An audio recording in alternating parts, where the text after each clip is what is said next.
You are such a little brat. Why are you like this? You have no idea, do you? You don't want to know. You'd be disgusted if you dug into your psyche and unearthed the real reasons you do what you do. If you test me, you'll regret it. You're going straight to couples counseling. I'll show you pain, boredom. Oh, you think I'm embarrassing? Wait till I start spilling my guts in couples counseling. You might think Dr. X is in charge, but you know who's really running things. Me, like always. I'm not afraid to take 100% of my 50%, and I know all the right things to say to get Dr. on my side. Speaking of which, what do you have to say for yourself? You're terrified of yourself. You were bullied, and you're still overcompensating. I'm the master of this. I'm gonna make a fool of you in couples counseling, you ungrateful little bitch. Try to push my buttons. I'll push my own buttons. We need rituals and symbolism to stop us from going barking mad. If and when you get enlightened, that day becomes a holiday. If you haven't, celebrate regardless. Keep in mind, you haven't really done jello shots or jello wrestling or butt chugging until you've done them mindfully. Your birthday is the holiest day on the calendar. It's the day you celebrate yourself. You don't exist. What better reason to celebrate? Satanic Buddhists also throw down during supermoons. It's the moon in its finest form. The moon could crush you, but it doesn't, because the moon is made of pure love. The moon makes the tides go in and out. The moon makes people scream at night. Probably has a lot to do with the synchronicities and coincidences that are trying to tell you that until you make the unconscious conscious, it will rule your life, and you will call it fate. This year, rule your own life. Become a satanic Buddhist. Or don't. Either way, happy holidays. K-Chung, Los Angeles, 1630 a.m., kchungradio.org on the World Wide Web. This is Emerson Dameron's Medicated Minutes, LA's #1 avant-garde personal development program, home of Ask a Sadist, proudly sponsored by the First Church of the Satanic Buddha, birthplace and habitat of bite-sized erotic thrillers. My name is Emerson Dameron. I'm the writer, producer, host, everything. I love you personally. Levity saves lives.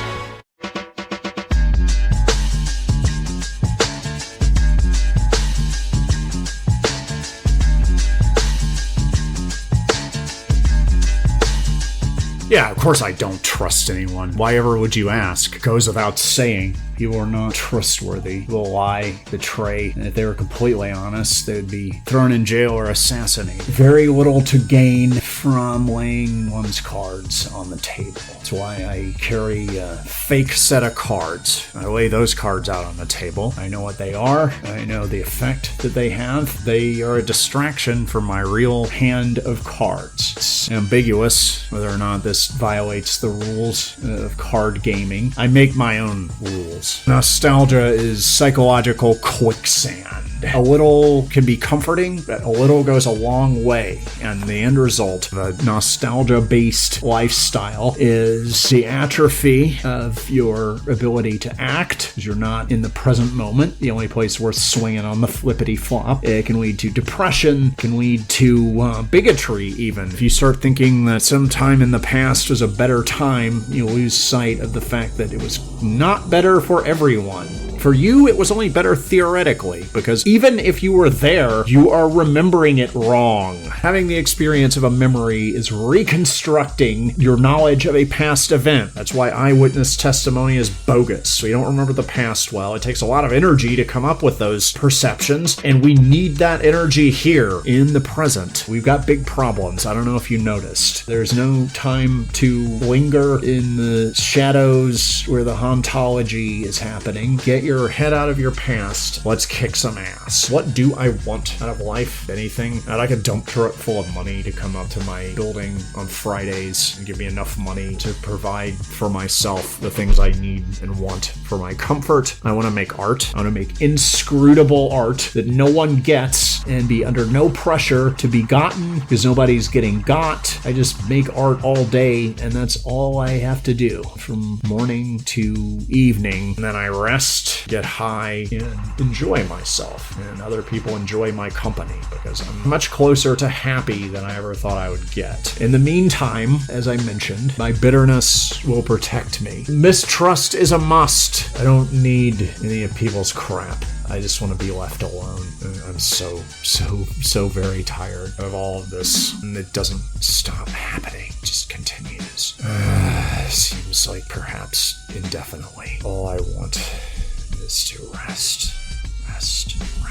I have a zest for rest one of these days. I'll put that to the test. See how long I can rest before I get bored. That it's a while. Maybe we'll find out. I hope so. In the meantime, when I found that I had the gift of game, I realized I had mysterious powers with some unintentional consequences. The short-term conquests turned into long-term problems. I longed for an interpersonal encounter that was not unbearably intense. I was tired of being loved. I was getting dizzy. I was on a pedestal. My fear of heights had returned. I just wanted to be left alone on a Sunday afternoon to go skydiving in Lake Elsinore again, to get over my fear of heights again. But I couldn't do that. People wanted a piece of me and a piece of my time. At first it was fun. I went on a lot of ridiculous adventures, did a lot of things I wouldn't have done otherwise. Got to explore interests, some of which I was not interested in, some of which I was surprisingly, this is cooler than anything I would have come up with myself. And I'm getting to know myself. But as that happens, there's a struggle for control. I'm losing touch with some of the gaps in my knowledge of myself that made all of this possible in the first place. And it comes to a major climax where I do a big show. We'll just say it's very entertaining and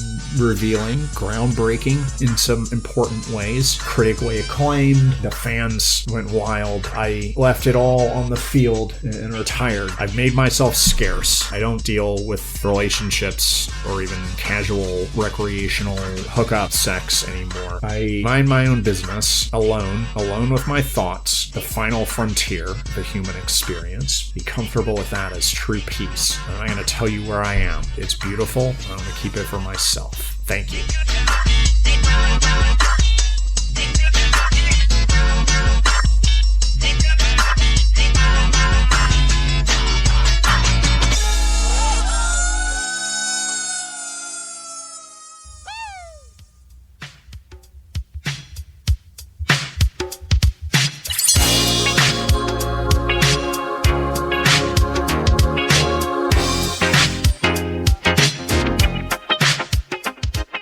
Can find love. Here's what you gotta do. Play hard to get. Because you're hard, you got better things to do, and those things are not good. Be direct about what you want. Master the look.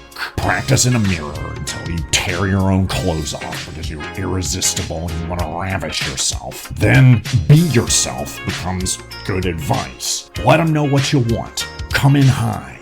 If you want to make out, ask for a golden shower. Let them talk you down. You're not setting the terms, you're starting a conversation. Be clear that you're not desperate.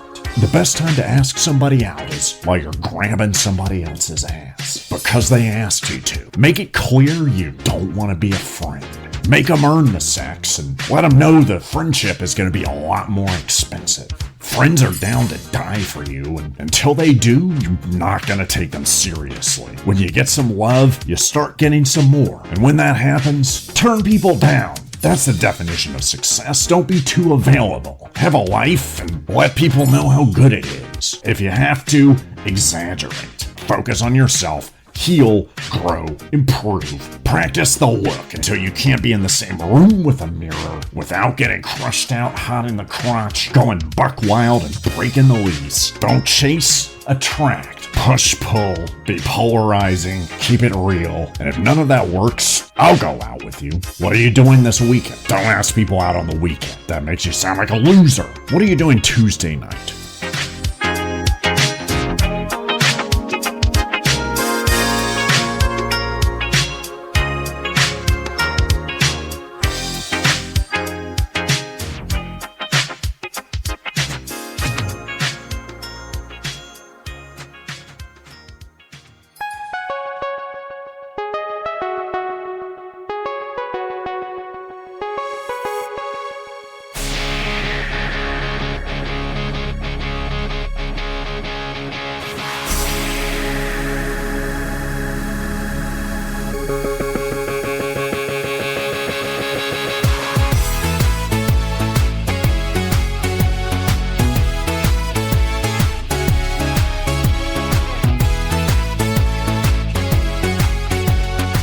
listen up, because this is non-negotiable. I want the video to be pink and violet. I want it to be full of unicorns and glitter and pink flowers and dancing animated characters and Christmas stuff way out of season. I want you to put this out in late June or early July, and I want a holiday theme, but pink and violet. That's the most important part of it. I want it to look as ridiculous as possible. I want to communicate that that's how much I care about this or anything else. It is not worth my time what anyone else thinks, and I'm so full of absolutely delusional confidence that I will sabotage myself at every turn and just get stronger and wealthier and more paid and laid and parlayed than I ever was before, because what you need to succeed is the confidence of an idiot. Your problem is that you're smart enough to know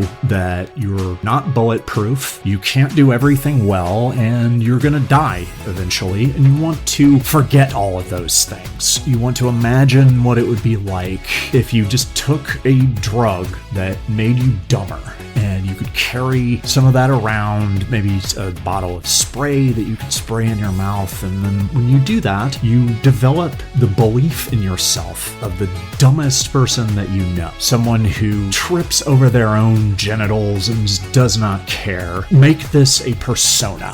As you know, you contain multitudes. You're more than one person. There's a whole host of rambunctious individuals in there. It's a committee, but it's more like a cocktail party winding its way into the 3 o'clock hour. And you just want to introduce a new character who has the confidence of an absolute moron, that lacks all of the neuroticism and self-questioning, self-doubt, nervousness, anxiousness that you have because you are able to look at yourself realistically and keep your feet on the ground and know your limitations. You want somebody in there who forgets all of that, and you want to be able to bring that person out as needed. The traits to cultivate, aside from pure idiocy, would be the dark triad: narcissism, psychopathy, and Machiavellianism. Narcissism, the world revolves around me and everyone else is a character in my cinematic universe and exists for that purpose. Psychopathy, just don't care. My actions don't have consequences. Truly living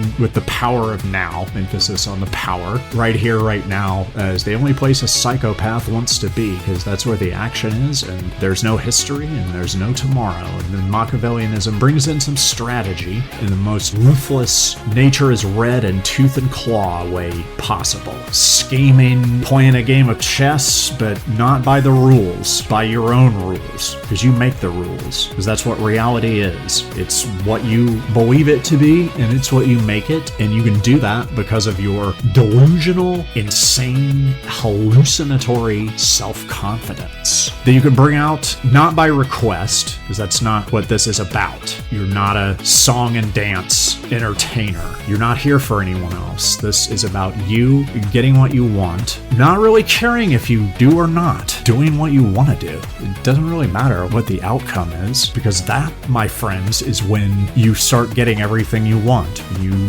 seriously do not care anymore. It sounds paradoxical. If you've never tried not caring, give it a shot. Keep this persona separate from the others. Don't let it run for any executive offices. Don't let it accrue too much power. You have to keep an eye on it, because if it proves successful and you end up getting a lot of what you want through bringing out this delusionally confident side of yourself, it's not going to be happy with a little bit of leverage. It's going to want to take the whole cannoli, and you got to make sure that that doesn't happen, because it really will bring you crashing down to earth if you start to believe the BS, the hype of this part of yourself. It's happened to people greater than you. So keep an eye on it as you do all of your allies, and remember that the confidence is first, last, and always fake. It is based on absolutely nothing. This has nothing to do with your innate qualities or your achievements, not even what you're gonna do next year or whenever you get around to it, or who you think you are, what you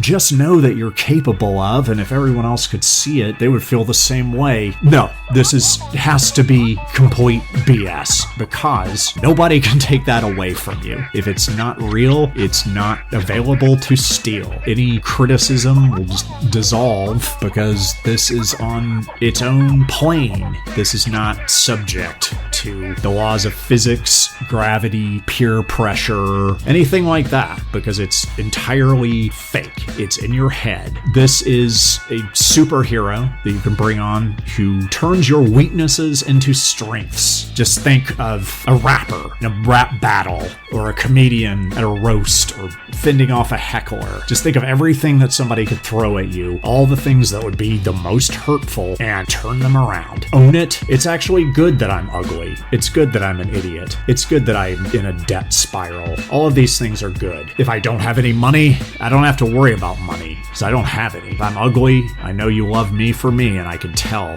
right now that you love me for me, and you want to do something about it. That's what this is. And this superhero is here to bust your neuroticism wide open, to break it, to crush it, utterly conquer it. Get that out of the game for now. Don't lose track of it entirely, because you're going to need to check yourself in the event that you get dangerously close to wrecking yourself. And part of this game is like pitching pennies, where you just want it to go just far enough but not too far. A dangerous dance with the possibility of wrecking yourself. And remember, as you project delusional self-confidence, thought, action, and emotion reinforce each other. They create a cycle, either in the direction you want to go or in the other direction where you don't want to go. And if one of those things is not working for you at the time, emphasize one of the other ones. Action is really the most important thing. Positive actions will lead to positive thoughts, which will gradually foster positive emotions. Emotion's the hardest thing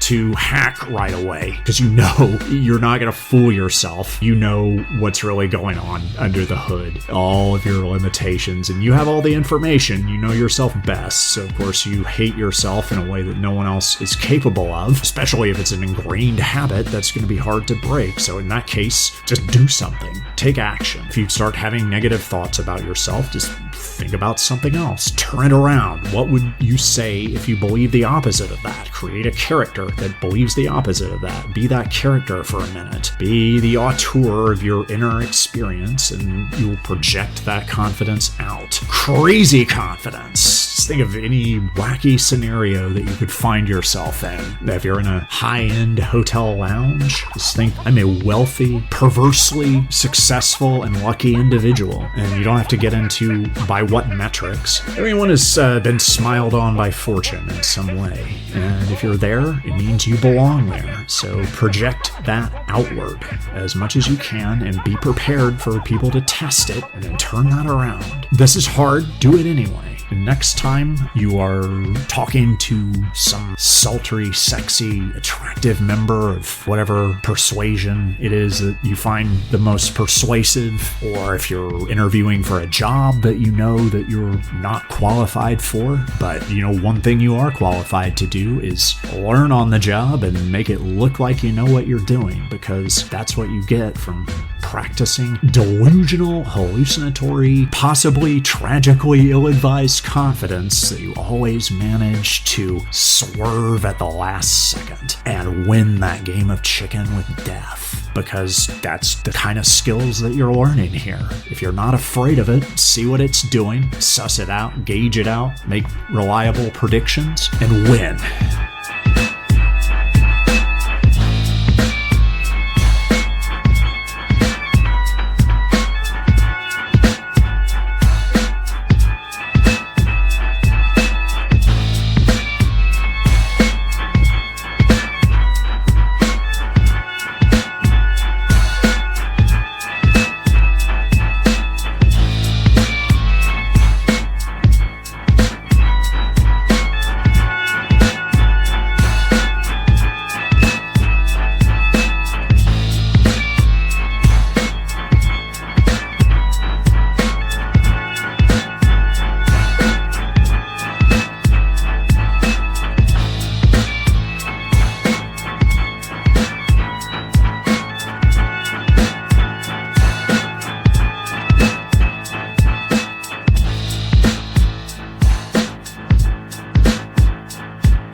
Damn, everybody here is stacked. Hollywood, baby, hell yeah. Try to act normal. Do as I do. Watch me. Be like me. Blend in with a zeitgeist, with a gestalt. Yeah, she's stacked. You know what that's about. Hell yeah. I'm nominated for an Oscar for Best Drywall Finisher in a major motion picture. That's right. You didn't know that was a category. I did. Everybody else did. Get with the program, man. Each to his own. I got this market cornered. I'm gonna win. You know this. Come on, dude. Why did you ask me that? I need support. I need friends that believe in me. I am the best drywall finisher in a major motion picture, perhaps of all time. Get with it.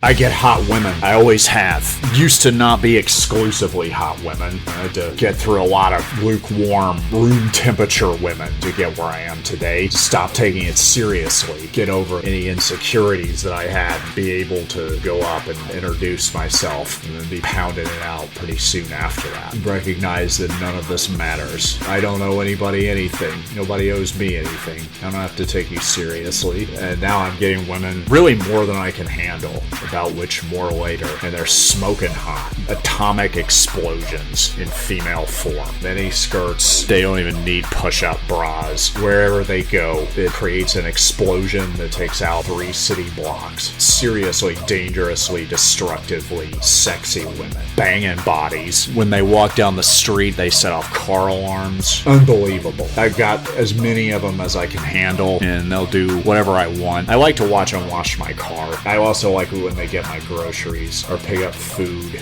for me or make some, because I don't know. They say that they made food, but I'm pretty sure they got it at Vons. Maybe it's the thought that counts. That just lets me know I can't really trust her, expecting to get burned at that point. She's lying to me. I don't get lied to. Well, no, people lie to me. I make note of that, and I can leverage it later on. I can let stuff slide, and I can turn that to my advantage. Get really wild sex, and it's with hot women. Some of them are morally indefensible. Most people are corruptible. I wouldn't make an exception of myself. I genuinely love women. I love sex, and I'm fascinated by their weirdness. They're not expected to repress. It's all kind of interesting. All the soaps and pillows, accessories. The skincare products are good. I like to use those. I look a lot better as a result. Being around women makes me look good. The more I get with women in a sexual way, the more women are attracted to me because I get hotter.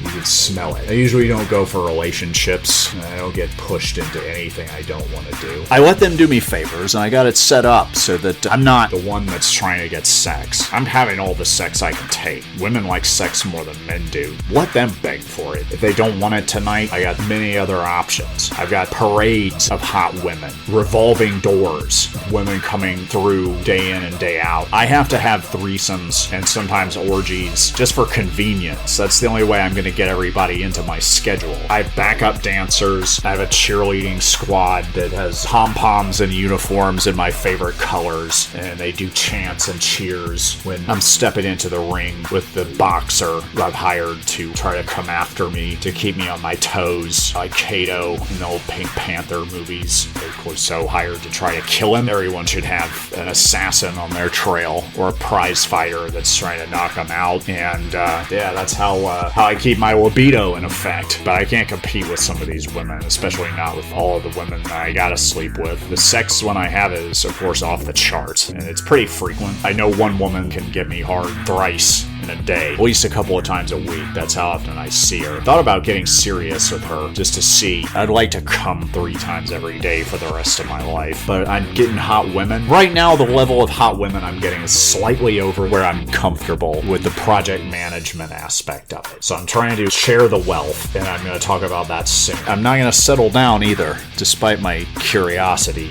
about some of these women and my appreciation for their skills, the recognition that they do this out of real love for me, which manifests differently from my love that I feel that is also real, albeit different. The bottom line is that I smack the rear ends of hot women, and I get hot women, and there's nothing you can do about it.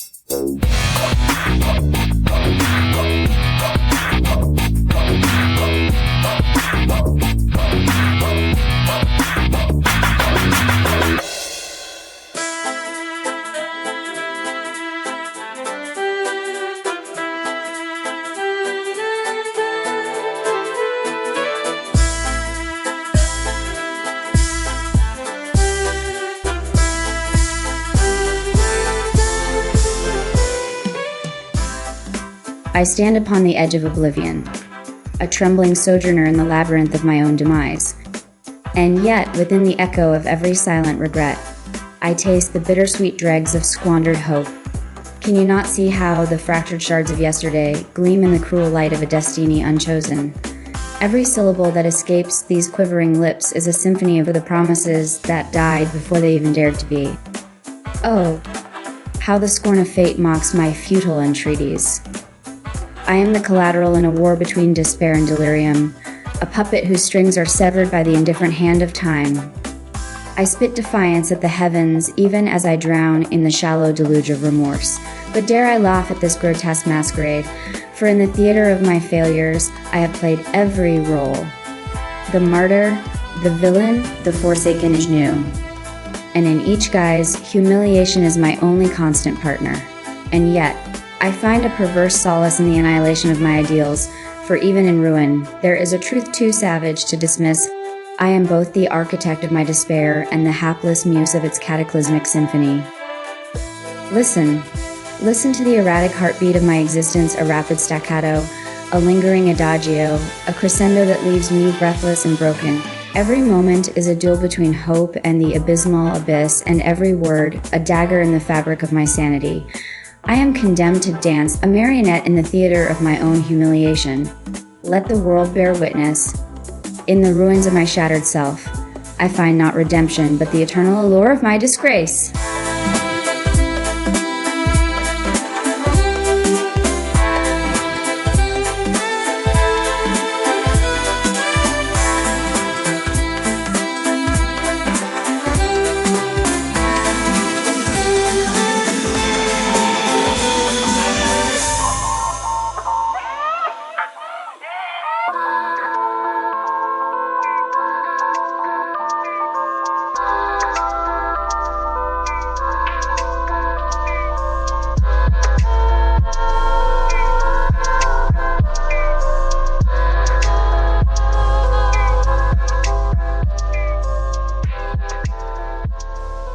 There's nothing you hate worse than getting what you say you want instead of what you really want. But I can read right through the lines. I can read you and see in your eyes what you want and need, and I got that. You know deep down you were built for sex. You think about it all day long. It's an obsession, but you have to hide it. Nobody has any idea what a dirty little slut you are, do they? It's our dirty little secret, just between you and me. And I'm not sure, but I have some idea of the nasty stuff you're into, and I do it right. I'm a masterful lover. I believe in a job well done. I may never develop feelings for you, that you'll never know the difference when I'm giving you screaming, earth-shattering, cascading orgasms, the kind that you long for, day in and day out. Same way you long to bow down to somebody stronger than you, somebody who can control you, somebody who sees through your crap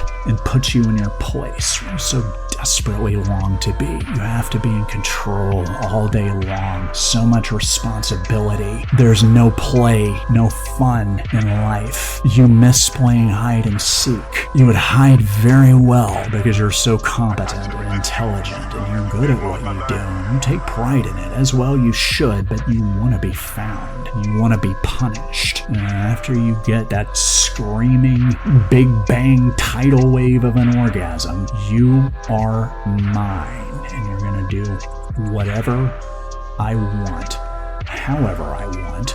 You're gonna love every second of it, because I'm better at this than you. Take off your clothes. We need to talk. Come here, slut.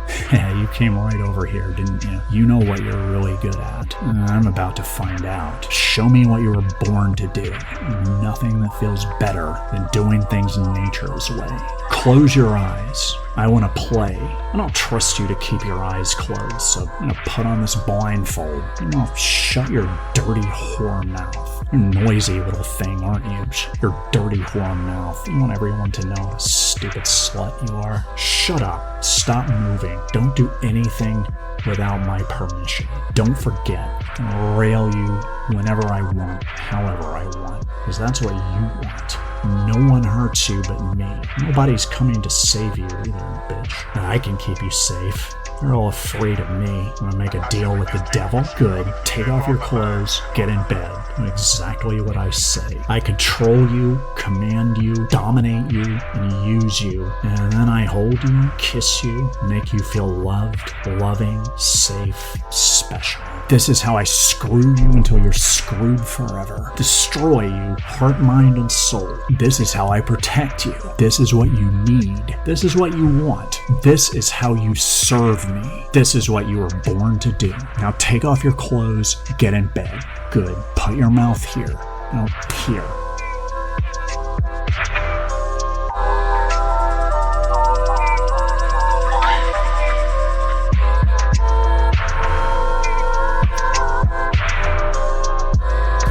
The Love Jones is the minotaur in the labyrinth of the lifestyle of casual sex, but you can have casual sex without letting feelings ruin it. How do I set the groundwork to make my relationship a no-strings sex fest? Set and communicate boundaries in your shared language, which is 5-alarm dirty talk. Be extra clear up front, especially if one of you is a hard fantasy player. Otherwise, it's a stacked deck, and somebody's playing to win, which is not cool. It's me. I'm playing to win. You're on probation. Go spend the next 6 months having hate sex with idiots. It's not fun, it's vaguely unethical, but that's what you get until you grow a heart. I'm afraid I'm falling in love with my casual sex partner. There's no one like her. No one comes close.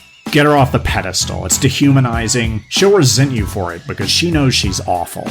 I'm taking my casual sex buddy on a weekend trip to Joshua Tree. How can I prevent either of us from catching feelings?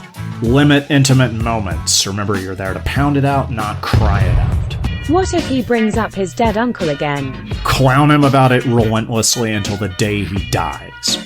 Can we do mushrooms? No, absolutely not. Do them with your mom.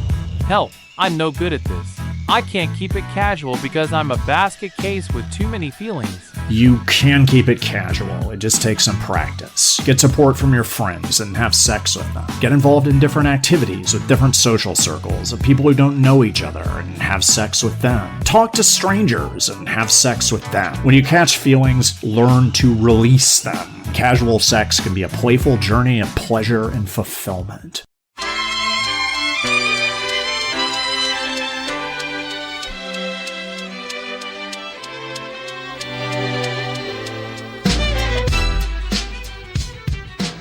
Yes, I think sex is an act of conquest. Seizing treasure, sometimes from my enemies, sometimes from museums, the places I've conquered, the collections, and making it mine. By that time, I've usually had a long day of conquering, and I'm ready for catharsis. I'm ready to pound it out, pump it, and hit the guts. And when I do that, I make it memorable. My life depends on it. Like it's my last day on Earth and my first day out on parole. And that is strictly an act of love. And I thought you would know that. You're the one catching the deed. You can feel the love. My love is sometimes violent. I'm at peace with my capacity for violence. I want to beat you up inside because I want to make you feel something. Because you love feelings. And I'm here to give them to you. When you give it up and get mounted, I'm going to give you the business. When I'm boning, I'm filling you up with all the best I have. When I beat it up and take it out in trade, I make you feel it because I want you to feel the love and the D. Because when I pound the Punani pavement, it's going to set off car alarms. It's going to be a statistic in studies of the broken window theory because people's windows are going to break. Car windshields and the windows in ground floor apartments and sometimes glass,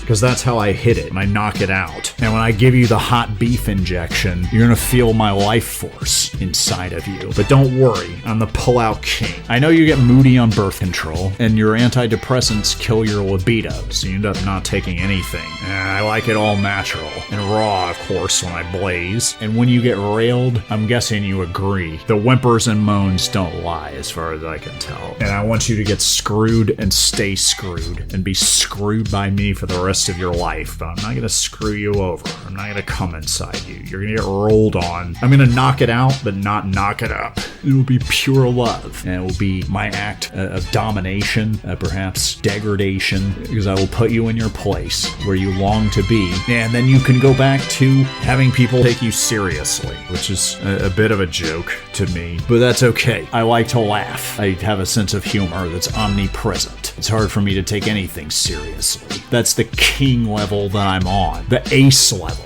when everything is hilarious. Because now you are godlike. You're not God, but there's no difference between you and God, and together you're inflicting the cosmic joke on people, which is another way that I describe what happens when I bang it and we're boning and I'm putting it in you.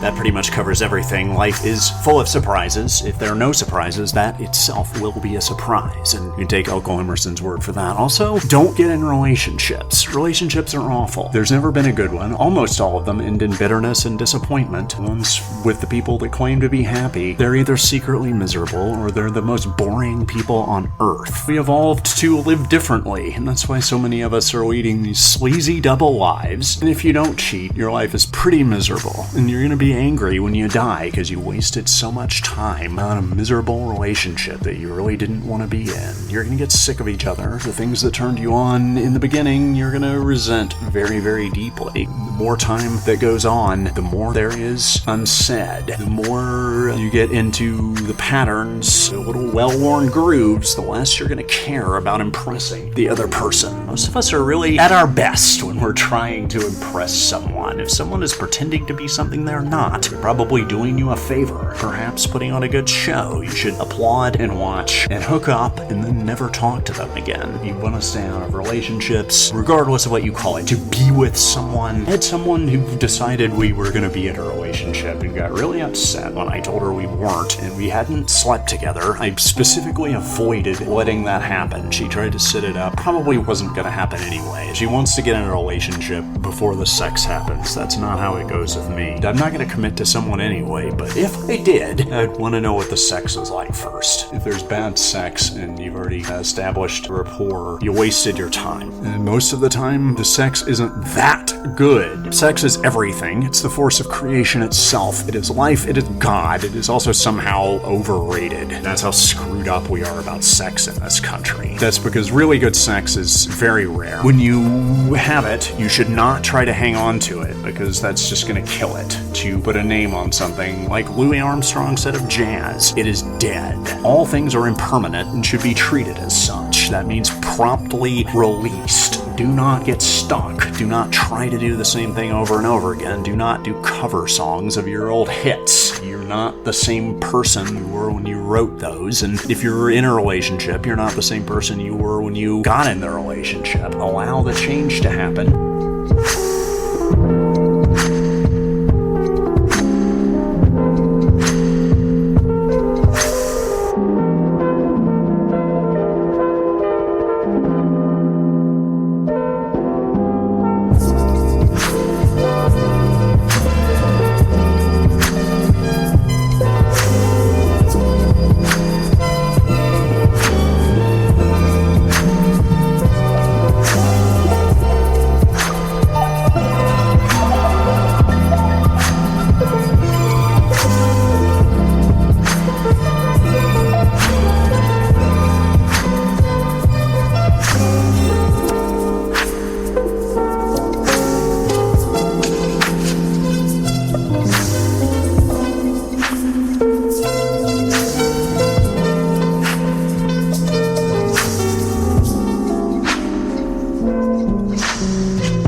Did you know books make you stupid? Yeah, I bet you didn't know that. You don't like hearing it. If you're the kind of person who listens to this show, you probably have a large collection of books, maybe some of which you've thought about reading. And there's an opportunity cost to everything, and the opportunity costs to curling up with a good book at home include life experience. Every enormous library is a life unlived. Books teach you to accept ideas and interpretations on faith. They teach obedience to authority. They tell you what to think. Only if you're very quick on your feet can you resist that. Can you think back for yourself. The experience of reading is so intimate, so deep in your brain. It puts you to work, visualizing, imagining, starting this synesthetic multimedia symphony in your head. You're lucky if you have enough energy left while you're reading to think, hey, this doesn't make any sense. Unless you already knew that it wasn't going to make any sense. What if you went into every book with that approach? Because nothing makes sense, especially when we are all stupid, crazy,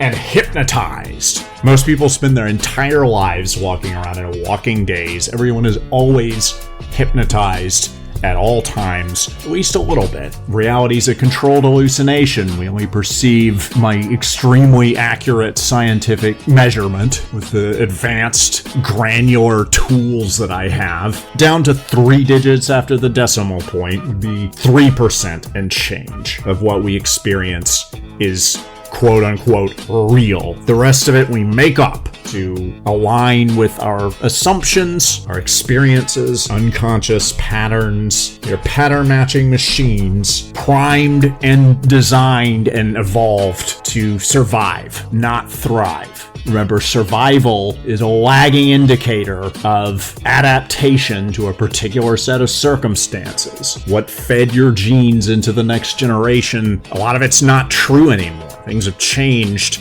since you came up with the habitual, quasi-instinctual learned behaviors that govern you right now. It has nothing to do with being the fittest. If you've played zero-sum games with winners and losers, surely you're not naive enough to think that anything anywhere has ever been fair under those conditions. They're inherently, necessarily reductionist. But you're not going to think about that in real time as you go, unless you're able to free your mind. And in order to free your mind, you have to lose your mind. And only after you free your mind can you free yourself from your mind. But what you can do in the meantime is adapt an attitude of beginner's mind. Anti-mindset, you might call it, on your way to freeing yourself from your mind. This can be accomplished with certain kinds of meditation, other contemplative practices. Anything can be a practice. It's really how you apply yourself more than the thing itself. Anything can get you back around to the knowledge that you know nothing, if you're lucky. And if you know anything, you should be working your way toward knowing nothing. That said, ego meltdowns are not for amateurs. When you pull the Tower card from the tarot deck, which is not essentially bad, nor is it good in the way that the Fool and Death are good. Everything is now up for grabs. That Jenga tower has been dislodged. All your assumptions go out the window. Your priors go up in smoke. You know that you know nothing. And initially, you're not going to be happy about that. Very few things, if anything, can ruin your life as thoroughly as getting what you want. That's why when you're about to get what you want, you will freak out. You can navigate through the fire. Since you've risked it all, you shouldn't be too surprised that you lose it all. My familiarity with depression makes me extremely reluctant to tell anyone else to look on the bright side. If I'm able, I find it to be an often worthwhile thought experiment to conduct in my own head. It's always both. Everything is a study in contrast if you look for it. And any meltdown experience brings big opportunities, big threats. And to take advantage of the opportunities requires a leap of faith. I'm not a religious person, but it's much like believing in God, despite the lack of proof. If God revealed herself to you in all her glory and proved without a doubt she is real, it wouldn't mean anything to believe in God. You'd have nothing to lose. There'd be nothing on the line. I don't believe in God, but I think that's true of anything where belief, faith, the courage that it takes to make that kind of a call before all the facts are in, whether it's love, transgression, making any kind of big decision, it means something because there are no guarantees. And if you're in the arena, you don't need guarantees. Always go with freedom over security. You want plenty of security when you're dead in the ground. An ego meltdown can be brought on in episodes of illness, crisis, or ecstatic experiences, whether on psychedelics or dancing or engaging in some sort of a ritual. I recommend the book The Art of Losing Control by Jules Evans on that topic. Finding ways to lose control and transgress and break on through to the Dionysian side out of a noxiously Apollonian consensus reality. Be aware that any ego meltdown worth the down melting, whether it's something you instigate through certain practices or whether it just happens to you, perhaps as a result of someone else's betrayal, or a penguin falls off an iceberg and it leads to you getting T-boned by an 18-wheeler at an intersection 2 blocks from your home, your entire story will change and your genre for a while will be horror. Remember, fear and excitement are largely 2 interpretations of one thing. This is a glorious opportunity to practice the art of losing control. Now, before you do this intentionally, think, do I want this? Do I want to lose my mind? Do I want to know that no one's coming to save me? That's the bad news. The good news is no one's watching, and I handle taking possession of that information. And remember, nothing's going to ruin your life like getting what you want, and you're guaranteed to freak the hell out when it happens.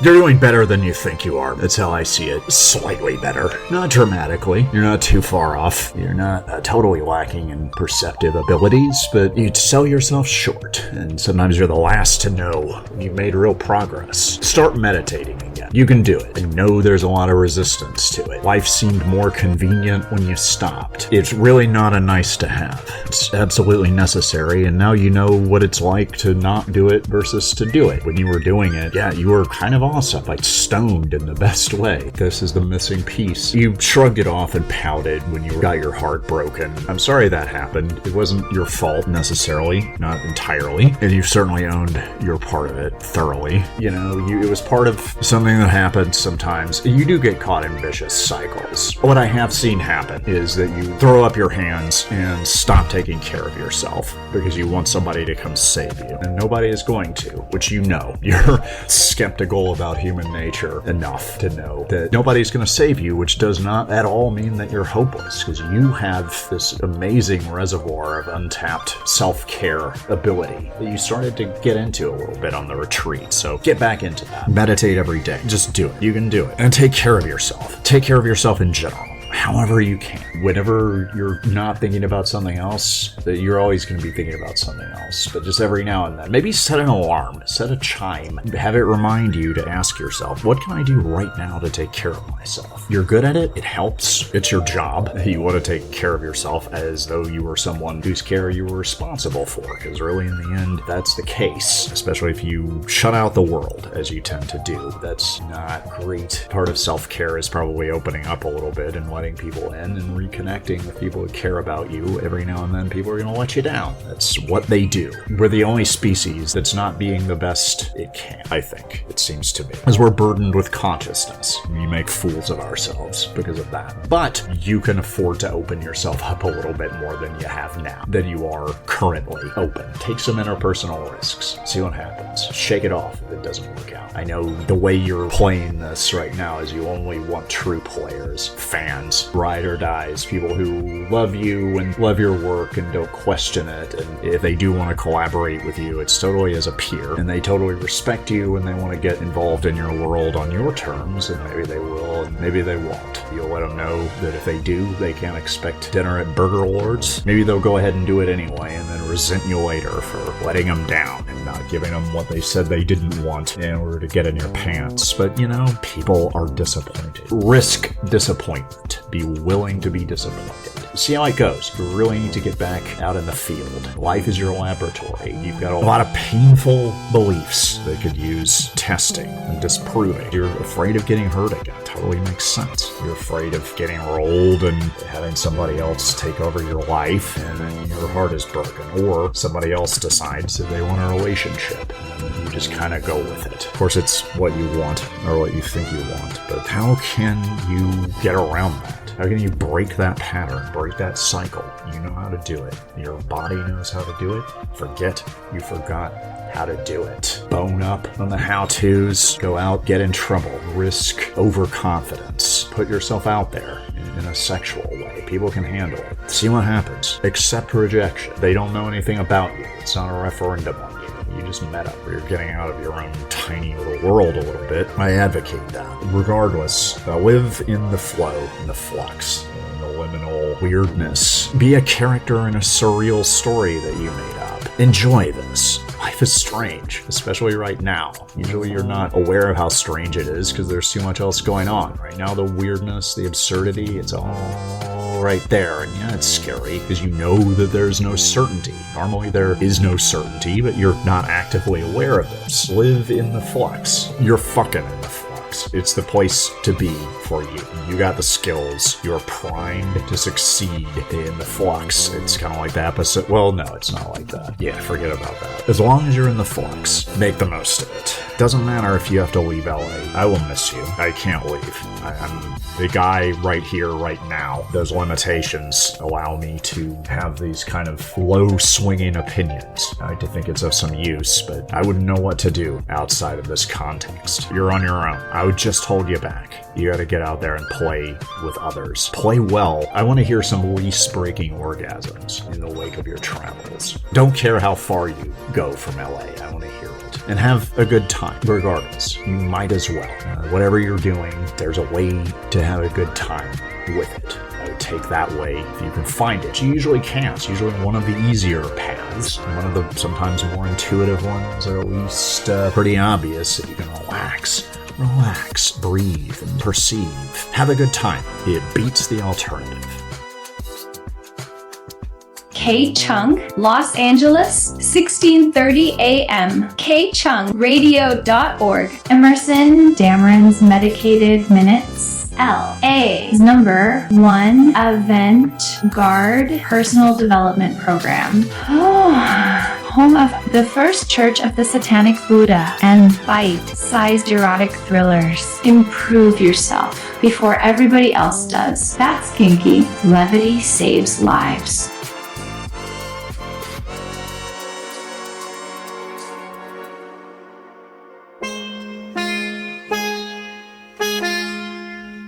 Los Angeles is a mirage, a city constructed from the slurred speech of studio execs who've convinced themselves they understand myth because they've cut deals over 4-quadrant reboots. It's an Ouroboros of sun-kissed self-erasure, a fever dream so hot it softens your bones until you forget what it was like to stand upright. I arrived on a Tuesday, met a man named Clive who wasn't named Clive at all, but whose real name was some unpronounceable jawbreaker of letters, consonants thrown together like a script option, then stranded in turnaround. He said he had a house in the hills, which turned out to be a minimalist compound in Cahuenga Pass, filled with furniture that makes you wonder whether sitting is even allowed. He offered me cocaine so pure I thought I'd transcended linear time. Then came the ketamine, a chemical wrecking ball that left my body behind and let my soul do fractal ballet across a holographic soundstage where every scene was shot with soft lighting and the laughter track had been backmasked. By Thursday, I'd been cast in 3 different music videos for bands I'd never heard of, all named something aggressively one-word, sheath or grief or something that sounds like a fragrance by Tom Ford. The directors all wore sunglasses indoors, all spoke as if narrating their own biopics. I want it raw but polished. Think 70s porn but make it existential. I nodded and swayed like a girl who'd been mainlining Glamour and had just realised it was cut with formaldehyde. And not very good formaldehyde. Then there was the party in a high-rise downtown. A penthouse with floor-to-ceiling windows that made the city look like the burning ant farm it so desperately wanted to become. The host. Some libertine capital C creative with the handshake of a strangler fed me oysters, slipped his hand around my waist and murmured, "You're trouble, aren't you?" I laughed, which in this town means yes. The girl beside me, a model who said, "I identify as light," giggled and whispered, "You're so totally his type, girl." I wasn't sure if that was a warning or an invitation, but by the end of the night, I was in the back of his rolls, biting the inside of my cheek as he ran his eerily slender fingers over my necklace like it was a religious artifact. Then he rattled on about polyamory while I performed fellatio, careful to suck it well enough that he'd finish quickly, but not so well that he would embarrass me on Instagram. I woke up somewhere in Malibu, not in a house, but in a guest house behind a house, a place that felt less like a home and more like a purgatory designed for a specific stand-up comedian. The furniture was too white, the air too curated. There was a note on the nightstand that just said, "Keep it vague, babe. X." I had no idea what it meant, but I felt I had already complied. Somewhere along the way, I lost a beautiful pair of shoes, gained a leather jacket that wasn't mine but is now, and collected 3 different life stories from each of 2 men with stubborn chemically induced erections who swore they could make me famous. They spoke in a hypnotic patois of self-importance, as if their souls had been smuggled out of their bodies and replaced with a podcast about peak performance mindset or some such nonsense which sadly does little to alleviate performance anxiety, or so I'm told. By the time I left, I felt Los Angeles had done something to me, bent me over, rearranged my insides down to the molecules, taken me in the way men in this city take women. Not with hunger, but with a bored sense of inevitability. I had been used, degraded, spun out, and spat back, but none of it stuck. None of it could. The trick of LA, darling, is that nothing feels real enough to wound you. Not properly, not deeply. It just glances off the surface like a skipping stone, leaving ripples, never sinking. On the flight home, I marvelled at the desert below, a sprawling wasteland that looked more honest than the city built on top of it. I thought about the man who whispered in my ear as he pressed my face into something expensive, telling me I was beautiful, so beautiful, so beautiful. And the way I had smiled, not because I believed him, but because I knew he believed himself. Los Angeles is a mirage, a place where nothing happens and yet everything does simultaneously. A city of hungry ghosts who don't know they're dead and haven't really read Ernest Becker. And I'll be back, of course, because I always am,